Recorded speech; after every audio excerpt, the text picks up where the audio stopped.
ಪಾದಯಾತ್ರೆ ಮುಗಿದು sir, BJP ಒಂದು ಪಾದಯಾತ್ರೆ ಮುಗಿತು. ಈಗ ಪ್ರತ್ಯೇಕ ಗುಂಪೊಂದು ಮತ್ತೊಂದು ಪಾದಯಾತ್ರೆಯನ್ನ ಶುರು ಮಾಡ್ಲಿಕ್ಕೆ ಹೊರಟಿದೆ. ಬಿಜೆಪಿಲಿ ಎಲ್ಲವೂ ಸರಿ ಇಲ್ಲ ಅನ್ನುವಂಥದ್ದು ಮತ್ತೊಮ್ಮೆ ಸಾಬೀತಾಯ್ತು ಸರ್. ಪಕ್ಷದ ವೇದಿಕೆ ಒಳಗೆ ಚರ್ಚೆ ಮಾಡ್ತೀವಿ. ಪಕ್ಷ ಪಾದಯಾತ್ರೆ ಮಾಡಿ ಜನರಿಗೆ ಭ್ರಷ್ಟಾಚಾರದ ವಿಷಯನ ಮುಟ್ಟಿಸಿದ್ರೆ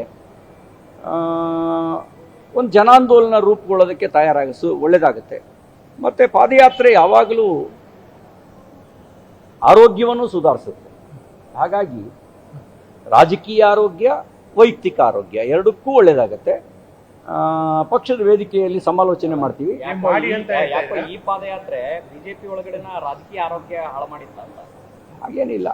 ನೀವು ಅನ್ಕೊಂಡಂಗೆಲ್ಲ ಏನಿಲ್ಲ.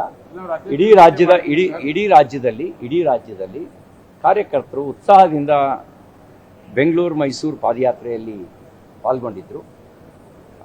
ನಾವು ಈ ನಮ್ಮ ಪಾದಯಾತ್ರೆ ಕಾರಣಕ್ಕೋಸ್ಕರನೇ ಭಯಗೊಂಡಂಥ ಕಾಂಗ್ರೆಸ್ ಪಾರ್ಟಿ ಭ್ರಷ್ಟಾಚಾರದ ಸಮರ್ಥನೆಗೆ ದೆಹಲಿ ನಾಯಕರುಗಳು ಓಡಬಂದು ನಿಲ್ಲಬೇಕಾದಂಥ ಪರಿಸ್ಥಿತಿ ಬಂತು. ದೆಹಲಿ ನಾಯಕರು ಅವರಿಗೆ ಭಯಭೀತರಾಗಿತ್ತು. ಎಲ್ಲಿ ಸಿದ್ದರಾಮಯ್ಯನವರ ಮೇಲೆ ಆಕ್ಷನ್ ಆದರೆ ಅವರು ನಮ್ಮ ವಿರುದ್ಧನೂ ತಿರುಗಿ ಬಿದ್ದುಬಿಡ್ತಾರೋ ಅನ್ನೋ ಭಯ ಅವರಿಗೆ ಕಾಡ್ತಾ ಇತ್ತು. ಹಾಗಾಗಿ ದೆಹಲಿ ನಾಯಕರು ಅವ್ರ ಸಮರ್ಥನೆಗೆ ನಿಂತಿದ್ರು.